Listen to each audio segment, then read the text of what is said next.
It was 3 a.m. on a Wednesday. My apartment was dark. The only sounds were the quiet hum of my refrigerator and the rain tapping against my Chicago window. Then my phone lit up. 47 missed calls. I stared at the screen for a long moment. My family's names stacked on top of each other like a wall of red flags I had been ignoring for years. I knew that picking up that phone would change everything. I picked it up anyway. But before I tell you what happened next, you need to understand who I am. And who they are. Before we continue, please subscribe to the channel and let us know in the comments where you are listening from. My name is Sara Harper. I am 29 years old.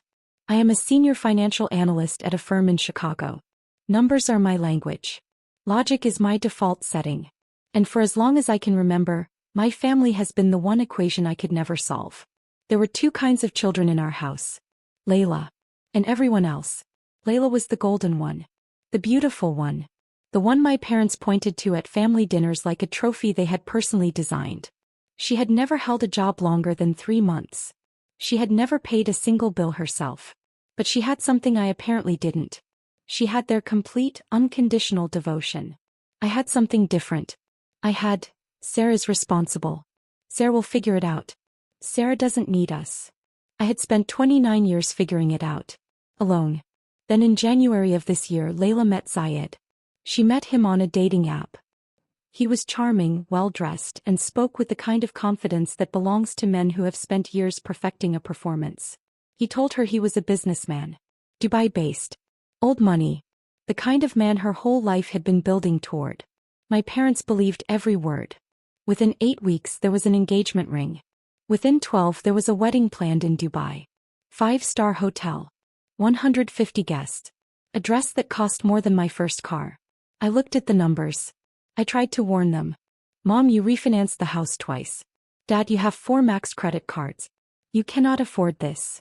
My mother looked at me the way she always did when I spoke logic into her dream. Sara, she said. Not everything is a spreadsheet. I didn't go to the wedding. I told them I had a merger to close. The truth was simpler and sadder than that. I couldn't watch them burn everything down for a man nobody had bothered to verify. I was asleep when the first call came in. I slept through the second. And the third. And somewhere between the 15th and the 20th, my body registered the vibration as something other than a dream and I woke up. 3:17 a.m. 47 missed calls. My hands were shaking before I even read the names. I called my father back. He answered on the first ring. He didn't sound like my father. He sounded like a man who had been hollowed out from the inside. His voice was an octave too high, cracked and breathless. The voice of someone standing in the middle of a disaster they had built with their own hands. In the background I could hear shouting in Arabic. A police radio. And my mother. That sound. That deep, guttural sobbing that only happens when something has gone completely, irreversibly wrong. Dad. I sat up straight. What happened? Is someone hurt? It's Syed, he said. He's gone. What do you mean gone? He left, Sara. During the reception. He took the cash wedding gifts. He took your mother's jewelry. He took the rental car. His voice dropped to a whisper. He wasn't a businessman. He was a waiter from Sharjah with a criminal record. The hotel manager recognized him. He had done this before. 3 times before. I felt the room tilt slightly. Okay, I said. My analyst brain trying to find solid ground. That's terrible. But why is there police? Did you file a report? The police aren't here for him. Then who are they here for? A long pause. Leila and your mother didn't take the news well. There was an incident in the hotel lobby. A display case. Some artwork on the walls. The hotel called the police. They have arrested Leila. They have detained your mother. They have taken our passports, Sara. They will not let us leave Dubai until we pay for the damages. I rubbed my temples slowly. How much? 20,000 euros. He said it quietly. Like he already knew what was coming. Cash or immediate wire transfer. The hotel manager has agreed to drop the charges if we pay for the restoration tonight. Right now. Otherwise Leila goes to a holding cell. I closed my eyes. Dad. You have savings. You have your investment account. We spent it. His voice cracked. Sir, we spent everything on this wedding. The flights. The hotel block. The catering. The dress. Everything is gone. Then use your credit cards. Silence. A silence that lasted exactly 1 second too long. We can't, he said. Why not? He didn't answer. And in that silence something shifted in my chest. Not grief. Not fear. Suspicion. Dad, I said slowly. Why can't you use your cards? Just open your laptop, Sarah, he said, his voice suddenly careful. Controlled. Log into your bank. Wire the money. We will pay you back. I swear on my life. Just open your laptop. Log into your bank. Something about the way he said it made my blood run cold. I opened my laptop. I logged into my credit monitoring dashboard.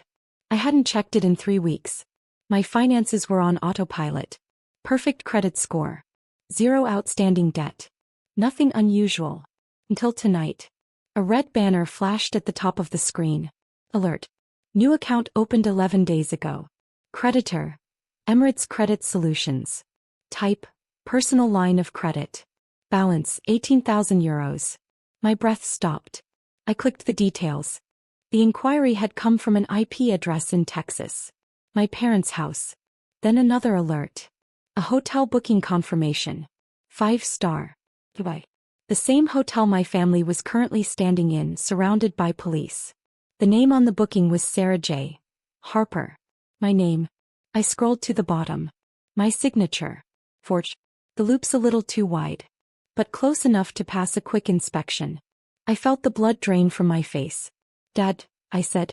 My voice was very quiet. Who made the hotel booking? Silence. Then my mother grabbed the phone. Her voice was shrill and desperate. Sir, we had no choice. Your credit score is perfect. You never use it. We were going to pay it back with the wedding gifts. Zayed promised his family would cover everything. We were going to fix it before you even noticed. You stole my identity, I said. The words tasted like ash. We did it for the family. Her voice cracked. If you don't pay the damages tonight, the contract is in your name. The debt is in your name. The police will come after you. You'll lose your CPA license.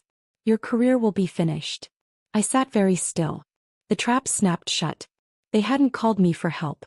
They had called me because they needed me to cover up a felony to save myself. I looked at the red banner on my screen. I looked at the forgery of my own name. For 29 years I had been their safety net. I had caught them every single time they fell. Thought that was love. Sitting alone at 3:30 a.m. staring at a stolen credit line and a forged signature, I finally understood what it actually was. It was a hostage situation. And I was done being their hostage. Put the officer on the phone, I said. What? My father's voice cracked. Sir, you don't speak Arabic. What are you doing? Put him on. No. Or I hang up and you get nothing. Shuffling. Muffled arguing. Then a calm, professional voice. Hello. This is Lieutenant Al-Rashid. Lieutenant, I said. My voice was completely steady. My name is Sara Harper. I am currently in Chicago, Illinois, United States. I am recording this call. Miss Harper. Your family says you are authorizing the wire transfer for the damages. No, I said. I am not. I heard my mother gasp in the background. I am reporting a crime. The individuals in your custody have stolen my identity. I did not sign that hotel booking. I did not authorize that credit line. I have been in Chicago for the past 4 months. My passport will verify this. Sarah. My father's voice broke completely. Please. They will put us in jail. They will deport us. You cannot do this to your own blood. I looked at the red alert banner still glowing on my screen. I looked at the forgery of my own name. I don't have a family tonight, I said quietly. I have a fraud case. I heard my mother scream. I kept talking. Lieutenant, I am contacting my bank's fraud department and the U.S. consulate immediately. Please proceed with whatever charges are appropriate. Understood, Miss Harper, he said. Thank you. I hung up. I didn't give myself a single second to cry. I dialed the 24-hour fraud hotline. 1 hour later my credit was locked at all 3 bureaus. The unauthorized accounts were flagged. The forgery was documented. My passport stamps were uploaded proving I had not left the United States. By the time I finished, the sun was beginning to bleed gray light through my blinds. My phone was still vibrating. Texts from cousins, aunts, People I hadn't spoken to in years. Monster. How could you? Your mother is fainting. They are putting handcuffs on Leila. I selected every single name. I pressed block. The silence that followed was the most expensive silence I had ever purchased. Cost me a family I never really had. The sun came up slowly over Chicago. I made coffee. But no sugar. I stood at my window watching the city wake up. Buses. Taxis. People with normal lives and normal families walking to normal jobs. Somewhere in Dubai, Leila was sitting in a hotel security office in a ruined wedding dress facing consequences for the very first time. I drank my coffee. I didn't cry. My apartment was quiet.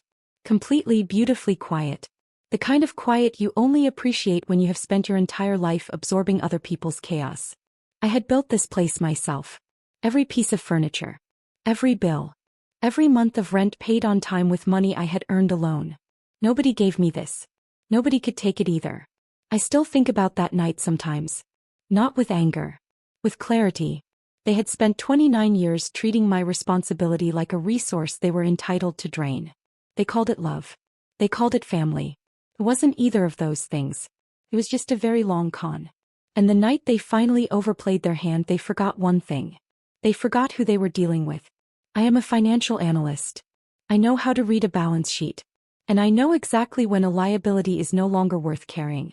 If your family has ever used your reliability as a weapon against you, remember this. Dependability is not weakness. It is not an invitation. It is not a credit line they are entitled to steal. You are allowed to close the account. You are allowed to walk away. And sometimes the bravest thing you can do is simply pick up the phone and tell the truth. Even when your hands are shaking. Even at 3 a.m.